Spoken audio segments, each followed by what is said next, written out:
Oke,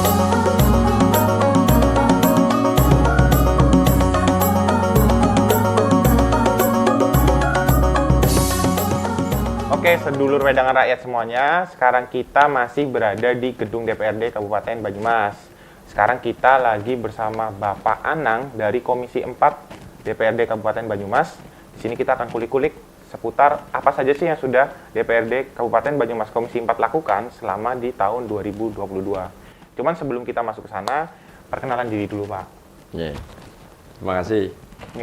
Perkenalkan, nama saya Anang. Saya anggota DPRD Kabupaten Banyumas, Komisi 4 dari fraksi PDI Perjuangan. Ya. Sebelum itu perkenalan singkat banget ya Pak ya. Ya. Oke, Bapak sebelum menjadi DPRD di Kabupaten Banyumas, itu sebelumnya Bapak sebagai apa ya? Kalau boleh tahu. Saya dulu bekerja sebagai kontraktor. Bergerak di bidang kelistrikan. Kelistrikan ya Pak? Ya, listrik. Jadi dulu ada program listrik masuk desa, yaitu saya kerja di sebuah kontraktor yang kemitraannya dengan PLN Jawa Tengah. Untuk regional Jawa Tengah ya Pak? Regional Jawa Tengah. Berarti Bapak kenal banyak orang di Jawa Tengah itu sendiri. Kalau boleh tahu Pak, sekarang itu ini periode keberapa Bapak menjadi wakil rakyat di Kabupaten Banyumas? Saya sekarang ini periode yang keempat. Oh, yang keempat, Pak. Berarti udah hampir 20 tahun ya, Pak ya? Hampir 20 tahun. Saya sejak tahun 2004 terpilih, terus 2009, 2014, terus 2019. Itu. Jadi, yang tidak tahu saya juga bisa terpilih karena apa saya juga tidak tahu, tapi mungkin karena saya dulu jadi tukang listrik gitu. Enggak juga Pak. Listrik, jadi banyak kenal oleh masyarakat, orang yang dulu kan orang bermimpi kepengen punya listrik. Nah mungkin jadi situ sehingga masyarakat ada harapan, Pak Kanang, tempat saya belum listrik, saya minta supaya listrik. Nah saya dari situ saya suruh maju jadi anggota DPR. Oh, jadi diminta oleh rakyat? Iya, masyarakat itu Pak Kanang maju. Tapi saya belum tahu pada waktu itu apakah bisa saya itu. Kenapa Pak kok? Ya karena saya belum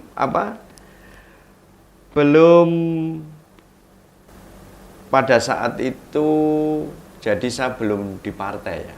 Pada saat itu saya belum di partai. Saya di partai sejak tahun 93 ya. 93, tapi simpatisan saja.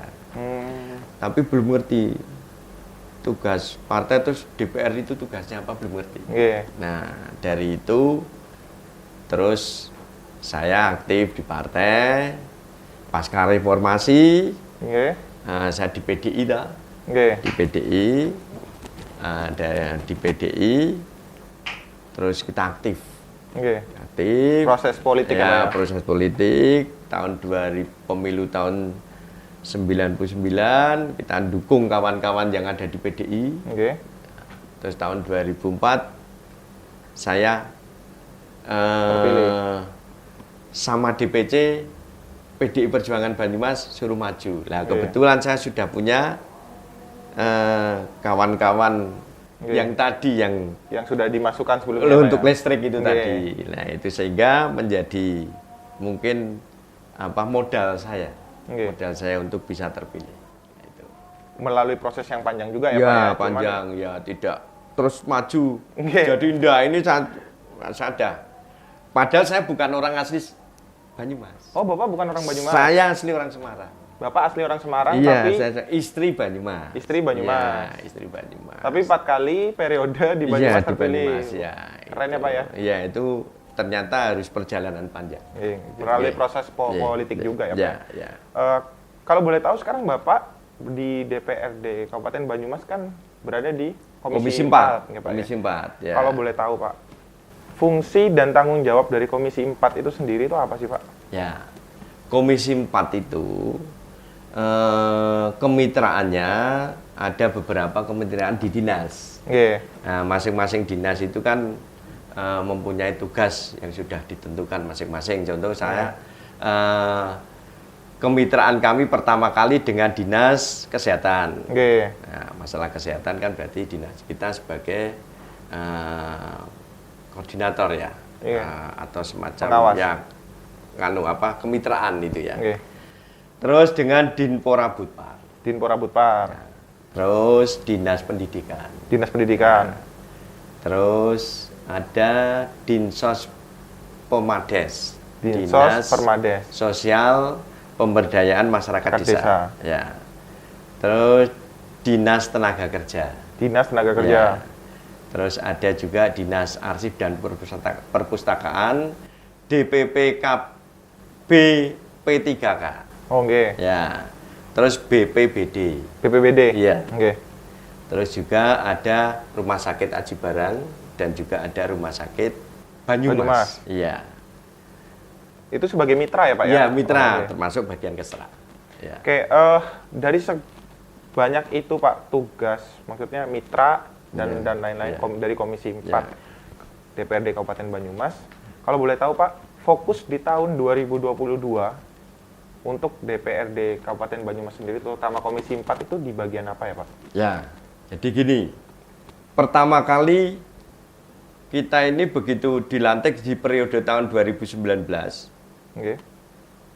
itu baru kita bekerja sekitar 4 bulan. 4 bulan setelah pelantikan? Setelah pelantikan Agustus, terus pandemi COVID.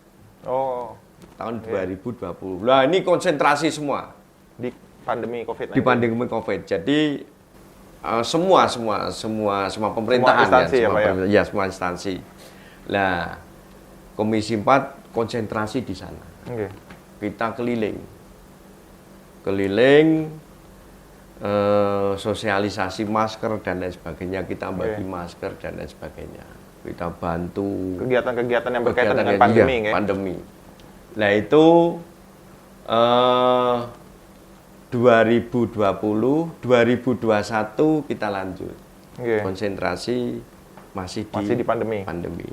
Di tahun 2022 kita sudah mulai berkurang nih.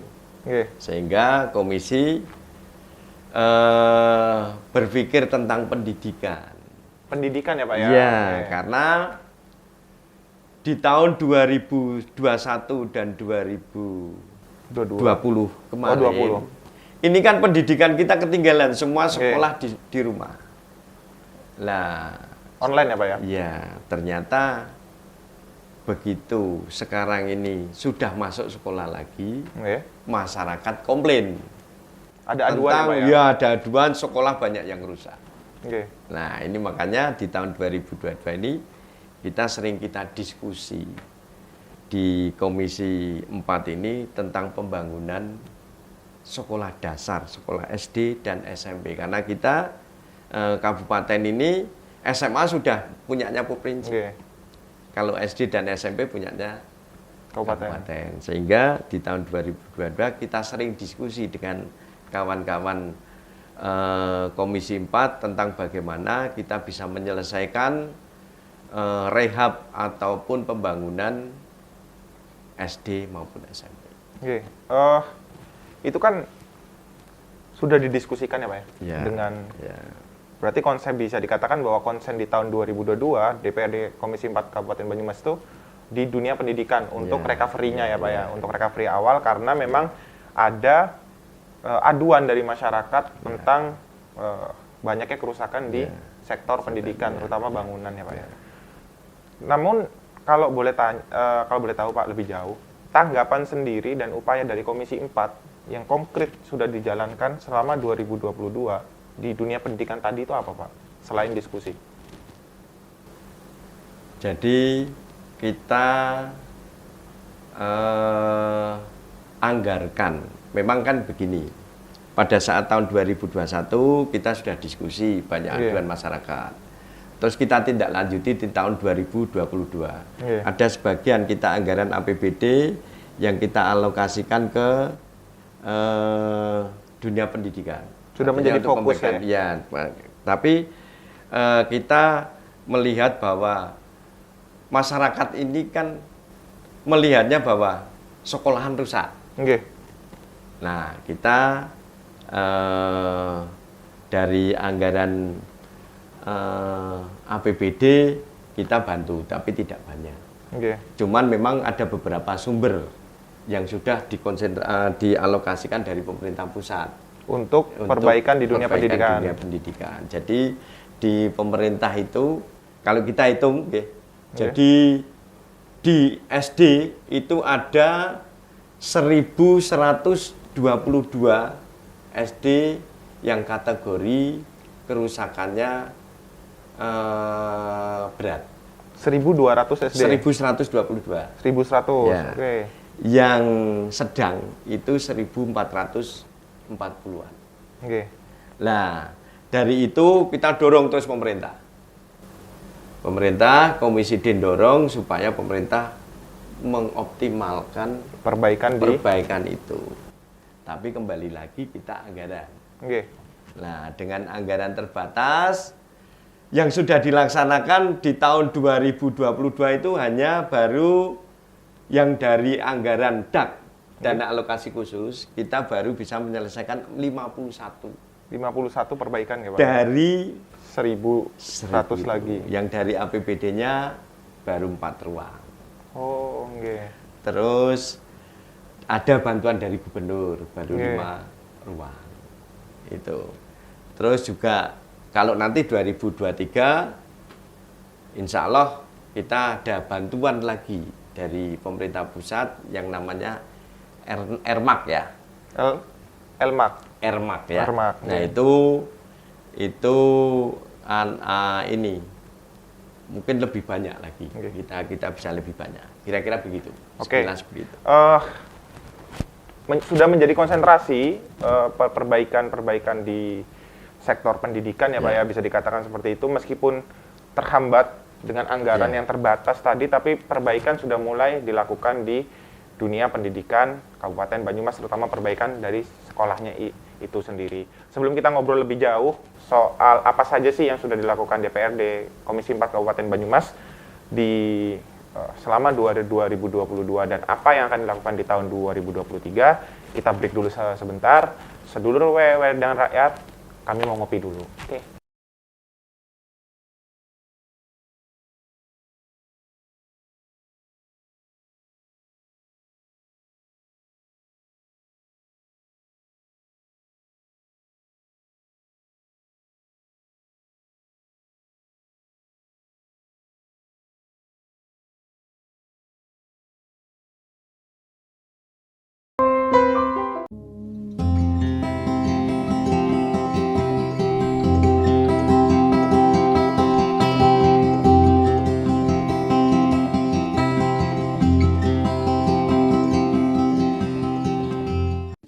Bosan dengan gelasmu?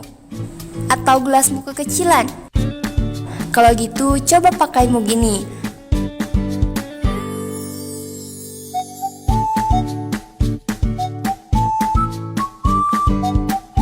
Harga terjangkau, kualitas oke, desain lucu dan menarik.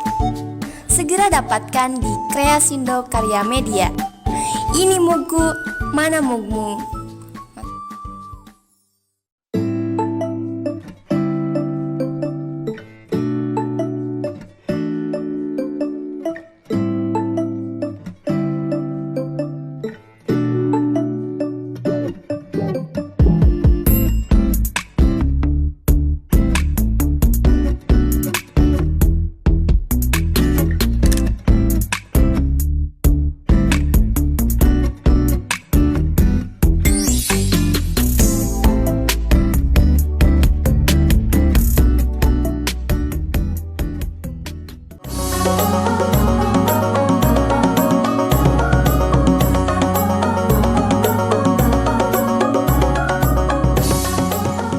Oke, sedulur Wedangan Rakyat semua, kita masih ada di segmen 2 bersama Bapak Anang dari Komisi 4 DPRD Kabupaten Banyumas.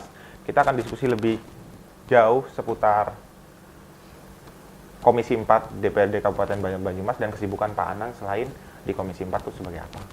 Oke Pak, kalau boleh tahu Pak, selain sibuk di Komisi 4 ya Pak ya, di DPRD Kabupaten Banyumas, Bapak sendiri itu kesibukannya apa ya Pak? Ya, kalau di DPRD ini, saya sebagai Ketua Bambamperda. Kenapa Pak? Ketua Bambamperda. Bambamperda itu salah satu alat kelengkapan. Salah satu alat kelengkapan DPRD. Jadi alat kelengkapan di DPRD itu satu, pimpinan DPRD. Yeah. Yang kedua, komisi-komisi. Yeah.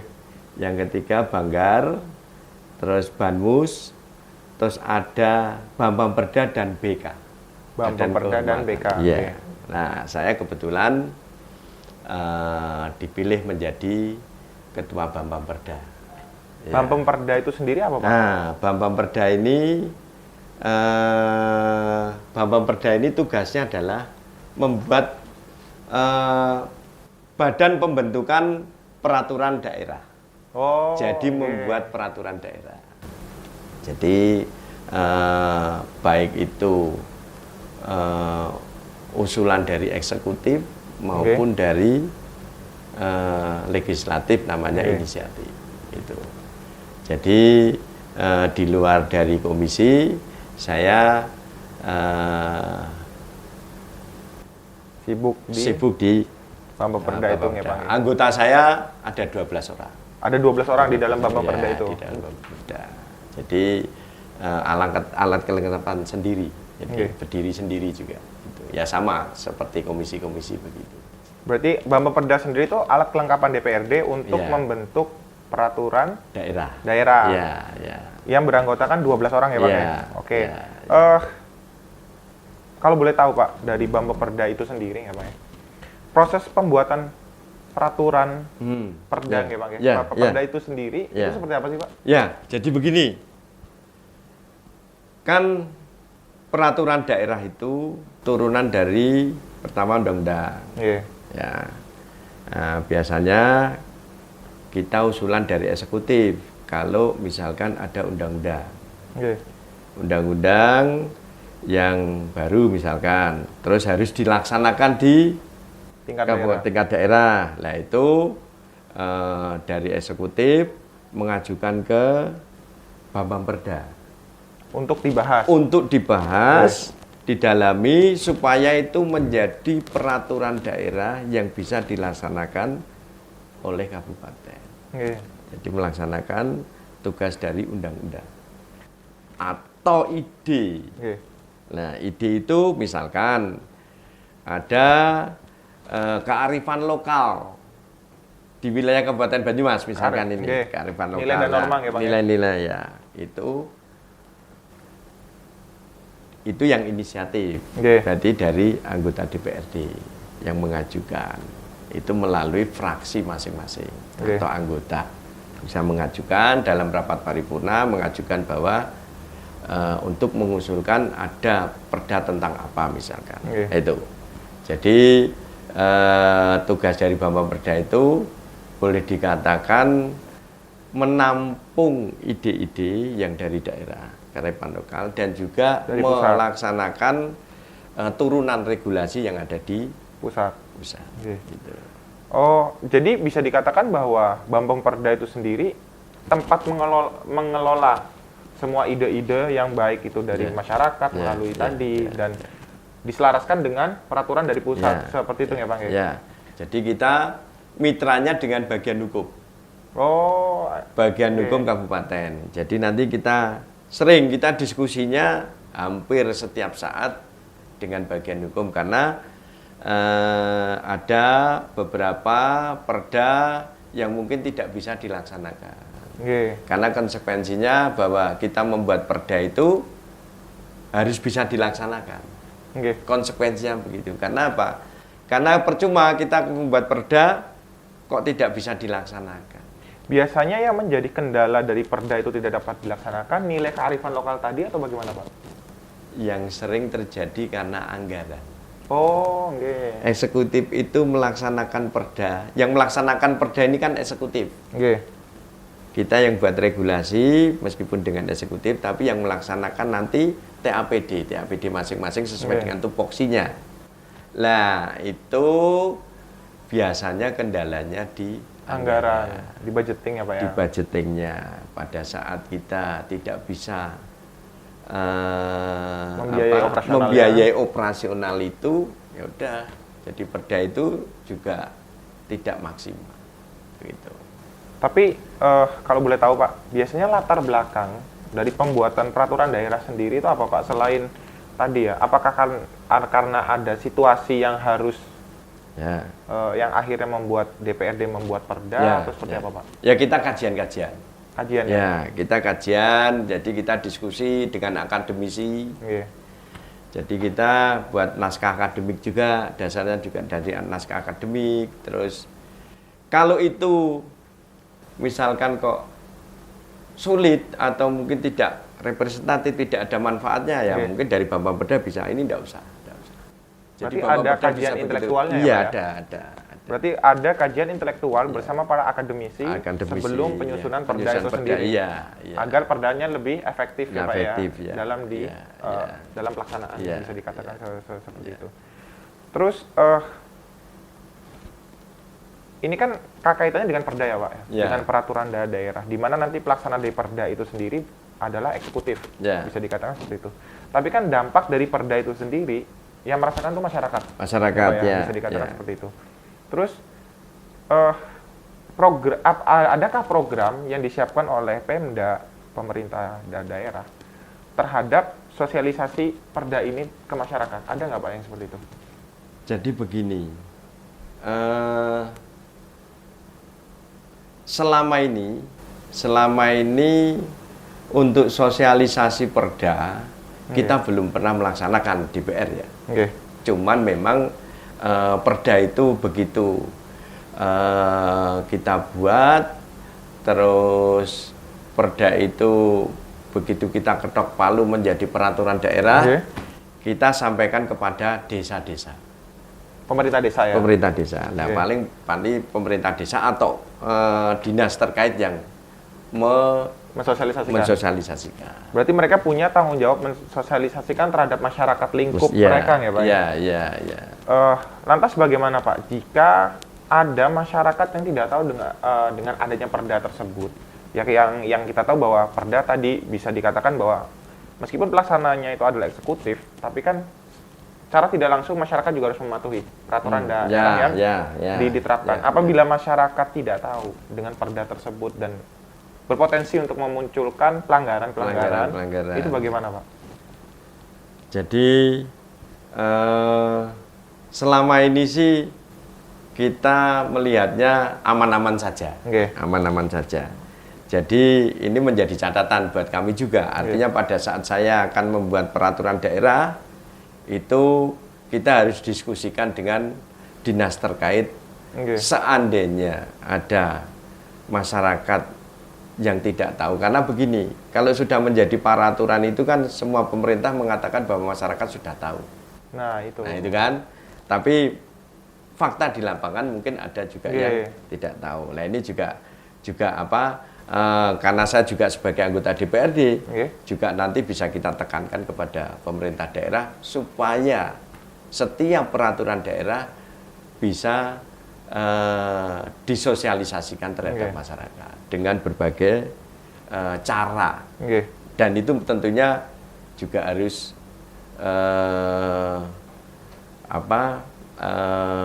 ada anggaran untuk mendukung itu. Selama ini mungkin dari pemerintah daerah karena tidak ada anggarannya, cukup di kepala desa. Mungkin begitu.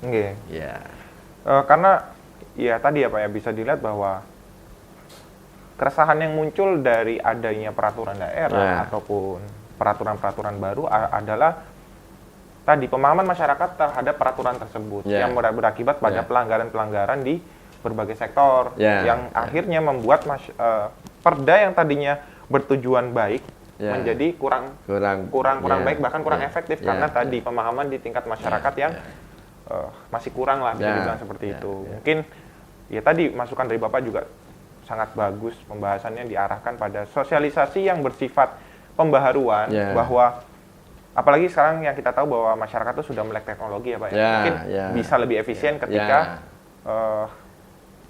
sosialisasi perda itu bisa dikemas dengan hal-hal yang kekinian lah istilahnya seperti itu ya Pak ya. Terus kita kalau dibahas lebih dalam Pak, fokus rapat perda itu sudah dilakukan untuk 2023 atau belum Pak? Jadi begini, untuk persiapan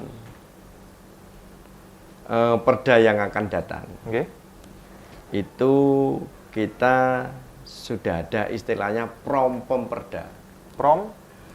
Propemperda. Jadi rencana perda yang akan dilaksanakan untuk yang akan datang. Tahun depan itu kalau tidak salah ada sekitar ini kisi-kisi ya Pak ya? Iya, ya sekitar 19. Itu kan terdiri dari APBD itu juga perda. Itu. Terus induk APBD dan perubahan APBD. APBD dan perubahan APBD itu juga masuk rancangan perda tahun 2022 dan juga ada usulan-usulan yang lainnya. Gitu. Oke, ini semakin seru ya Pak ya pembahasan tentang peraturan daerah dan pembaruan-pembaruan di dalamnya. Mengingat sebentar lagi udah tahun 2023. Kita akan bahas lebih dalam soal hal ini karena memang kembali lagi masyarakat sebagai pelaksana sebagai salah satu instrumen yang terlibat dalam peraturan daerah itu sendiri harus melek, istilahnya harus paham dengan hal ini. Cuman sebelum kita jauh membahas tentang perda di tahun depan, kita break dulu sebentar.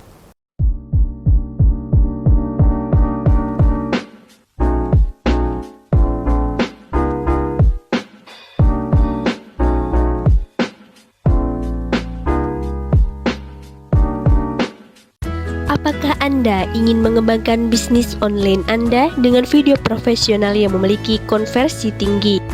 Apakah Anda pernah membayar jasa pembuatan video, tapi mereka tidak pernah memenuhi keinginan Anda? Video berkualitas adalah cara terbaik untuk meningkatkan penjualan Anda. Karena video dapat memberikan informasi yang lebih jelas kepada pelanggan tentang apa yang Anda tawarkan, dan yang terpenting video sangat menarik untuk dilihat. Inilah sebabnya mengapa Anda memerlukan pembuat video profesional seperti kami untuk membantu Anda menciptakan video yang luar biasa yang dapat menarik perhatian Anda dan meyakinkan penonton untuk mengambil tindakan. Pelayanan pembuatan video kami terdiri dari tim profesional dengan pengetahuan yang luas, mulai dari menulis skrip yang memikat dan memadukannya dengan skema warna dan grafis yang tepat. Untuk memaksimalkan konversi, kami memberikan Anda kesempatan untuk membuat beberapa revisi yang mana Anda dapat membuat perubahan pada rancangan sampai memenuhi kebutuhan Anda sepenuhnya. Kami juga menawarkan harga yang spesial. Mulailah meningkatkan konversi Anda hari ini.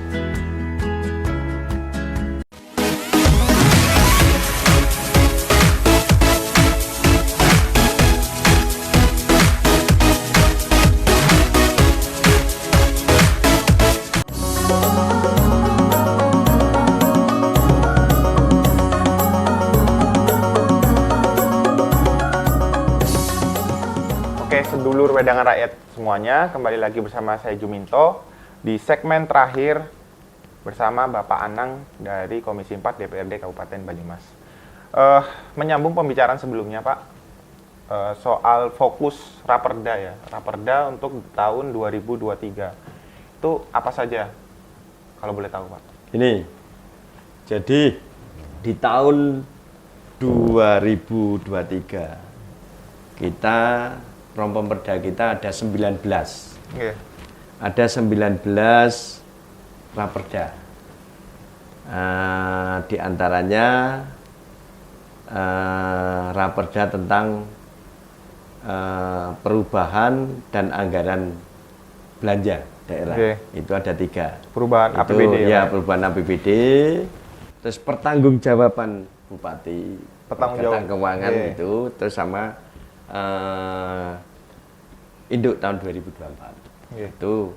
Terus yang lainnya ada 16 16 itu terdiri dari usulan dari eksekutif ada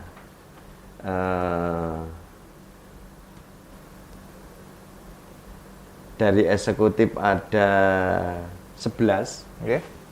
Terus yang 5 dari luncuran. Luncuran itu raperda yang kemarin dibahas di tahun 2022 itu belum selesai sehingga kita ajukan lagi untuk bisa dibahas di tahun 2023. Itu biasanya menjadi kendala suatu pembahasan tadi, Pak. Bisa istilahnya belum selesai, itu karena apa, Pak? Ya karena banyak sekali perda-perda itu yang kalau kita bahas pasal per pasalnya nanti bisa merugikan masyarakat. Oh, sehingga kepentingan karena setiap kali kita membuat perda itu dibagi bukan wilayahnya Bapak Perda, tapi sudah dirapatkan di paripurna sehingga dibentuk pansus. Jadi itu sudah ranahnya pansus, dan nanti pansus itu bisa untuk membuat perda itu supaya bisa dilaksanakan secara maksimal, sehingga pansus biasanya ada public hearing. Public hearing untuk membahas perda itu. Jadi masyarakat diundang tentang apa, misalkan tentang lingkungan apa-apa. Nah, itu kita undang masyarakat supaya nanti masyarakat bisa memberi masukan. Jadi melibatkan masyarakat dalam pembahasan pembahasan. Nah, itu biasanya lamanya juga di situ kan. Karena melibatkan banyak pihak ya, Pak ya. Ya, banyak pihak sehingga proses yang panjang. Ya, kan kita waktu, tidak anggaran, tenaga, semuanya keluar ya, Pak ya, untuk pembahasan suatu peraturan. Itu. Jadi intinya begitulah. Jadi sehingga ada yang bisa hanya 3 bulan selesai. Itu ada yang seperti itu. Itu biasanya perubahan-perubahan. Yang tidak total ya, Pak ya? Ya, tidak total, hanya perubahan-perubahan. Nah, itu kita bahas hanya eksekutif saja dengan pansus. Nah, itu bisa dilaksanakan. Tapi kalau yang terkait dengan ini peraturan baru itu inisiasi baru biasanya ya, Pak ya? Itu yang melibatkan masyarakat. Memakan waktu cukup lama ya, Pak tadi. Ya. Kalau boleh tahu, Pak, dari perda itu sendiri, ada tidak perda yang menjadi inisiasi dari DPRD untuk perda di tahun 2023? Ada. Itu kebetulan cuma satu. Oh, cuma satu? Cuma satu ya.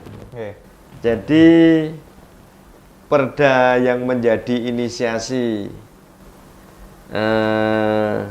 DPRD itu tentang kemarin usulan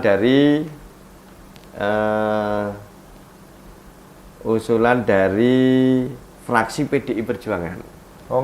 Ya, itu judulnya Raperda tentang Pendidikan Pancasila dan Wawasan Kebangsaan. PWK ya, Bang ya? Ya, itu inisiatif dari DPRD. Nah, itu sudah disetujui.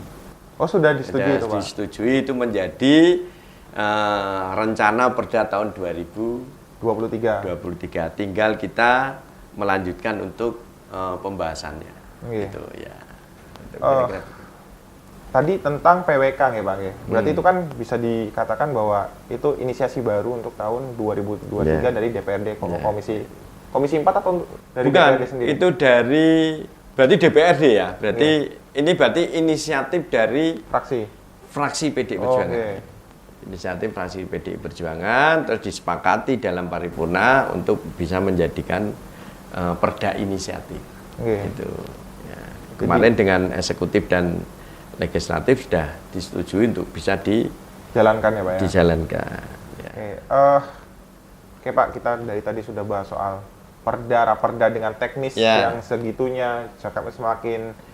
Kami sebagai masyarakat semakin paham bahwa proses-proses itu butuh waktu dan panjang, butuh banyak hal yang harus dilalui, tenaga dan materi yang lain-lain. Kita bergeser sedikit, Pak, pembahasannya, terutama soal tahun 2023. Itu yang seperti kita tahu bahwa 2023 itu sudah mulai masuk tahun politik nggak Pak? Nah itu ya. Dari Bapak sendiri, dari Pak Anang sendiri, baik sebagai DPRD Komisi 4 Kabupaten Banyumas ataupun sebagai anggota fraksi dari salah satu partai yang memang selalu aktif terlibat dalam kegiatan politik di Indonesia pada umumnya dan Banyumas pada khususnya, itu ada pesan dan harapan nggak Pak untuk masyarakat Kabupaten Banyumas di tahun 2023 menghadapi tahun politik? Seperti itu. Kalau harapan untuk tahun politik ini ya saya sebagai anggota DPRD untuk masyarakat Kabupaten Banyumas itu kalau untuk memilih anggota DPRD itu ya memilih anggota DPRD yang mau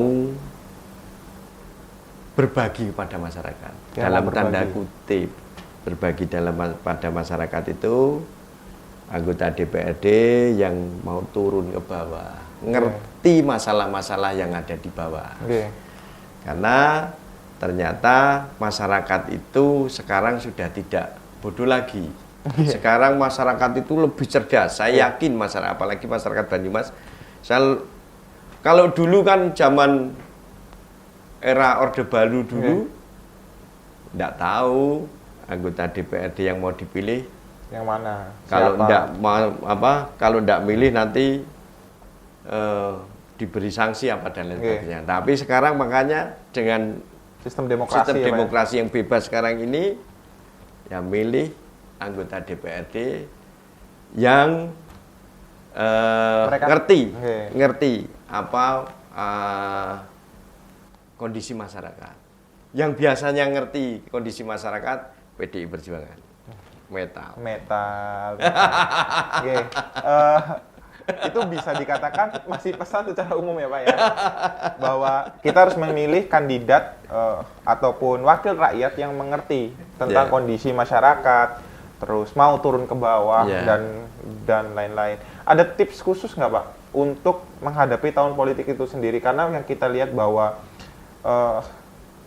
tahun politik yang tidak disikapi dengan bijak, bisa dikatakan terutama di tingkat masyarakat, itu dapat memunculkan konflik yang serius. Belajar dari pengalaman yang sebelumnya. Jadi punya nggak Pak tips dari Bapak sendiri tipsnya untuk menghadapi itu? Untuk bagi kalau di PDI Perjuangan itu calonnya itu kalau di Jawa Tengah itu komandante. Komandante itu pesannya hanya tipsnya hanya sering komunikasi. Sering komunikasi. Kumpul-kumpul, muni-muni, kasih-kasih. Kumpul-kumpul, muni-muni, kasih-kasih. Itu apa Pak? Lah itu. Kumpul-kumpul kita kumpul. Kalau orang Jawa itu ngumpul gitu. Nah, muni-muni kita cerita. Musyawarah. Baru kita kasih-kasih. Kasih hawa yang sejuk. Kasih keindahan, kasih harapan dan kasih kepastian. Ya Pak ya. Itu kuncinya sebenarnya Pak. Di tengah ketidakpastian kita butuh hal yang berani memastikan ya Pak ya. Gitu. Itu untuk skala umumnya ya Pak ya. Yang sering menjadi permasalahan di tahun politik itu kan sebenarnya para pemilih pemula ini Pak. Yang belum melek dengan kondisi politik, belum sadar dengan pentingnya politik dan lain-lain. Itu ada nggak tanggapan Bapak terhadap hal itu dan saran agar mereka para pemilih pemula bisa menjadi pemilih yang lebih baik? Jadi bagi anak-anak muda ini pemilih pemula yang baru lulus SMA atau SMK, sering belajar membaca yang positif. Yang positif. Jadi otak kita bangun tidur tertawa. Kita tertawa dulu. Begitu bangun tidur ketawa. Karena apa? Kalau kita tertawa berarti kita punya nilai positif. Nah, karena apa? Sekarang ini kan banyak hoax. Banyak hoax. Isu-isu yang digoreng dan lain sebagainya. Anak-anak itu tidak baca tapi dengernya isu. Sehingga dia ikutan isu. Lah makanya saya menyarankan terhadap anak saya sendiri juga. Kamu bangun tidur harus tersenyum. Lihat siapa saja tersenyum. Lihat orang tua tersenyum, lihat kakak adik tersenyum. Karena apa? Itu nilai awal pada saat kita, kalau kita sudah dari awal sudah punya tersenyum, itu bagian dari positif. Nah itu saya yakin dalam 1 hari ke depan Anda akan berpikir positif. Bisa dikatakan bahwa attitude ya Pak ya, lebih ke attitude sebenarnya. Di tengah masyarakat yang cerdas, attitude itu menjadi hal yang penting juga ya Pak ya. Sangat seru dan sangat dalam perbincangan kita. Saya Juminto dari Wedangan Rakyat dengan Mbak Anang dari Komisi 4 DPRD Kabupaten Banyumas. Bisa disimpulkan bahwa pesan singkatnya seperti ini. Kita harus perhatikan bahwa di tengah tahun politik yang memang hawanya udah mulai panas ya Pak ya. Bisa dikatakan sudah mulai muncul ini itu dan lain-lain, di tengah hoax dan lain-lain. Bahwa kita harus tetap kedepankan attitude tadi, senyum tadi, sebelum knowledge, sebelum pengetahuan. Jadi di tengah masyarakat yang cerdas pun, karakter atau attitude itu menjadi penting. Jadi dari saya, Juminto, selamat dan semangat menjalani tahun 2023. Sebagai tahun politik, kita tetap harus aktif berpartisipasi di dalam semua prosesnya. Pastikan kita ada dan terus mengawal semua perubahan yang ada. Kita rayakan dan sambut dengan sukacita, dan kita pastikan Banyumas lebih baik ke depannya. Saya Juminto dengan Wedangan Rakyat bersama Bapak Anang dari Komisi 4 DPRD Kabupaten Banyumas fraksi PDIP mengucapkan semangat terus dan sampai jumpa di kesempatan yang lain. Merdeka!